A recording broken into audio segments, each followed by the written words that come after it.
Olá, estudante do curso de Desenvolvimento de Sistemas. Bem-vindo à disciplina Programação Web Avançado. Eu sou Fagner Pontes e acompanharei você durante todo o andamento dessa disciplina. Nessa formação, você vai aprender a utilizar o JavaScript para construir páginas web mais dinâmicas, interativas e atraentes para os usuários.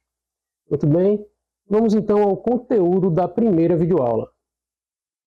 Nesse curso, nós vamos trabalhar com 3 tipos de tecnologia. Será o HTML, o CSS e o JavaScript. E vamos focar mais na linguagem de programação JavaScript. Vamos ver aqui rapidamente quais são as principais características do JavaScript.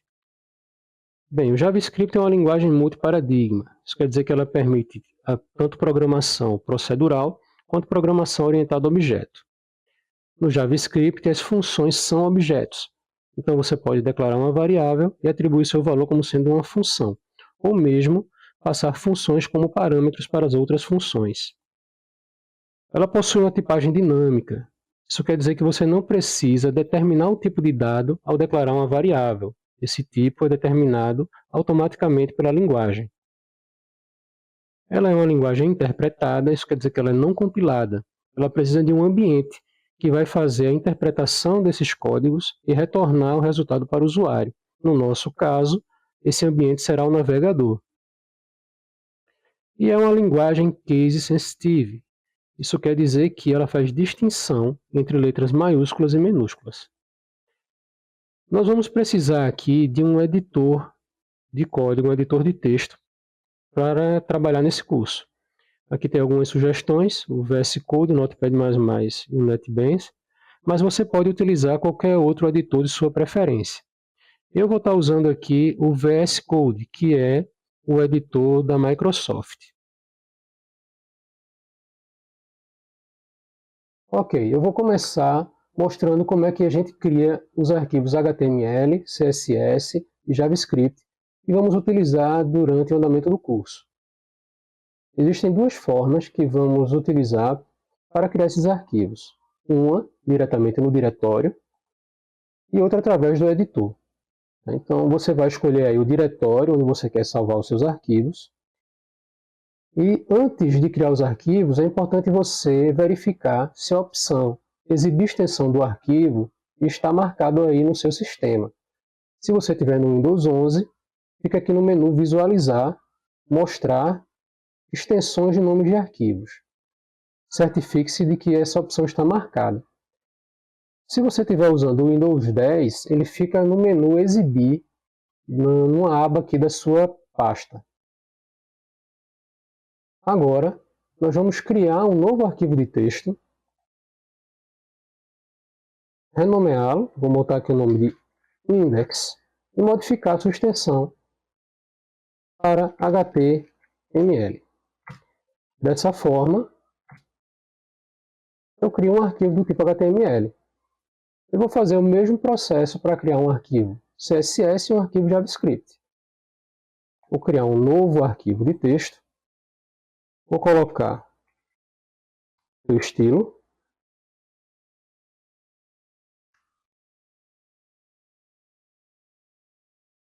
vou dar a extensão para CSS, vou criar um novo arquivo de texto, defini-lo, nomeá-lo como script, mudar sua extensão para JS. Dessa forma, nós temos todos os arquivos que vamos usar no nosso curso. Bom, agora eu vou excluir esses arquivos para mostrar como é que a gente cria lá pelo VS Code. Vou fechar aqui a pasta.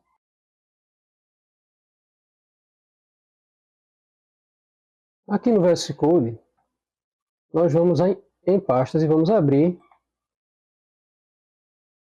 a pasta onde queremos salvar o arquivo.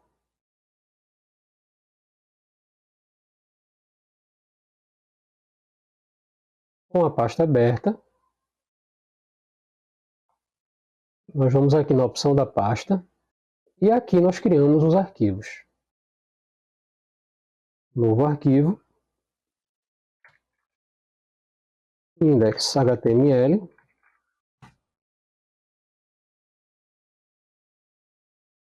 Vou criar o style CSS.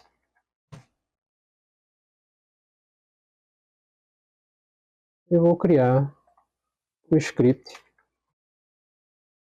JS. E aqui nós temos os arquivos que nós vamos trabalhar com eles. Se você for lá no diretório, esses arquivos já vão estar criados.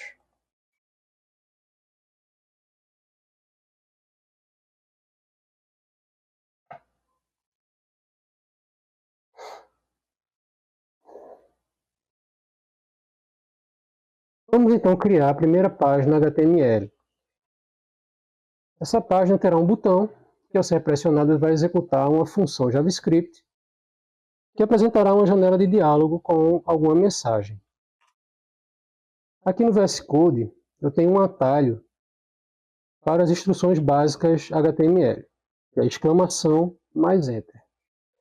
Agora eu vou mudar aqui a língua para português, modificando o atributo lang para ptbr. Vou criar a minha tag button.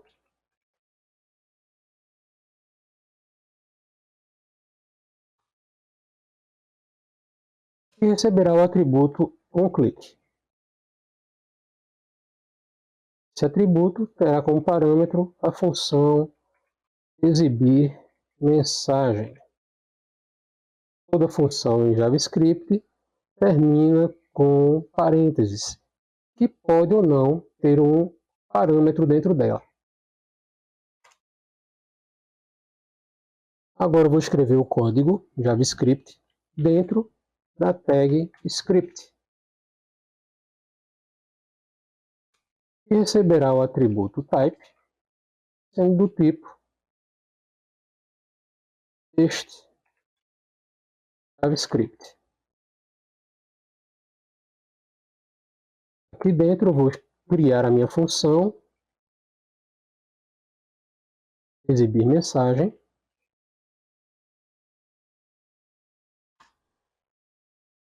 E será a chamada do método alert,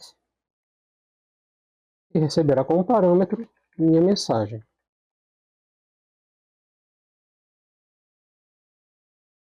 Agora vamos salvar o arquivo. No VS Code o atalho para salvar o arquivo é Ctrl S, mas você pode também salvar diretamente aqui no arquivo, clicando em salvar. Agora eu vou lá no diretório onde está o meu arquivo e vou abrir o arquivo para ver se está tudo certo. Aqui está o botão e a caixa de diálogo com a mensagem. Agora eu vou criar essa instrução em um arquivo externo e fazer a chamada desse arquivo aqui na head. Tá? Então a função vai ser a mesma. Eu vou copiar essa função e vou colar aqui no script JS. E vou agora fazer a chamada aqui em cima, na tag head. Então, vou definir a tag script,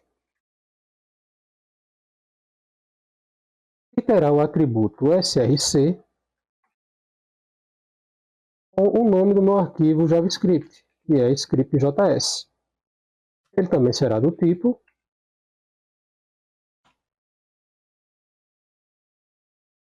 texto JavaScript.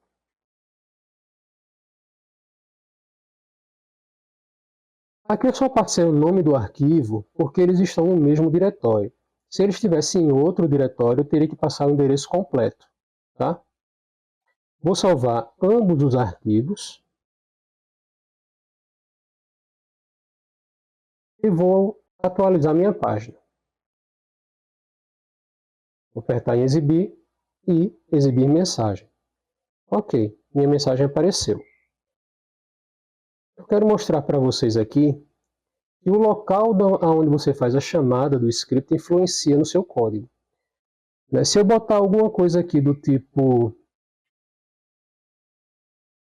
document.body.innerHTML mais igual mais igual MyBuddy. Salvar o arquivo. Agora, quando eu for lá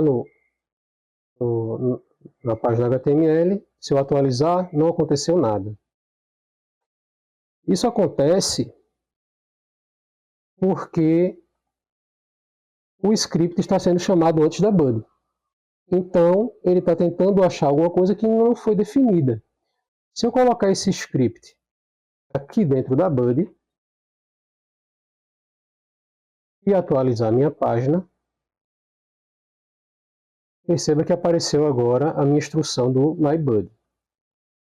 Para resolver isso, nós usamos o atributo differ.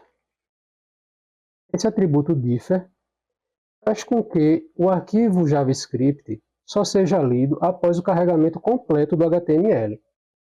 Então, se eu botar ele aqui e salvar, e agora atualizar minha página, perceba que ele vai mudar de lugar. Ok? Por quê? Porque ele só leu o arquivo no final. Então, ele atribuiu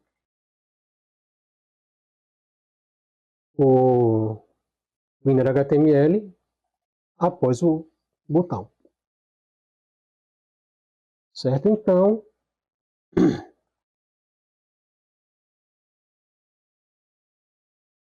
Então esse atributo differ é bastante útil para evitar que você tenha surpresas aí no desenvolvimento das suas páginas. Muito bem, assim eu vou encerrando essa primeira videoaula. Caso você ainda não tenha lido o conteúdo dessa unidade, recomendo que você leia lá no e-book da disciplina. Eu recomendo também que você dê uma olhada no material complementar e nos destaques. E lembre-se que se você tiver alguma dúvida ou precisar da nossa ajuda, você pode nos encontrar lá nos fóruns do seu ambiente virtual de aprendizado. Desejo a você um bom estudo e até a próxima aula.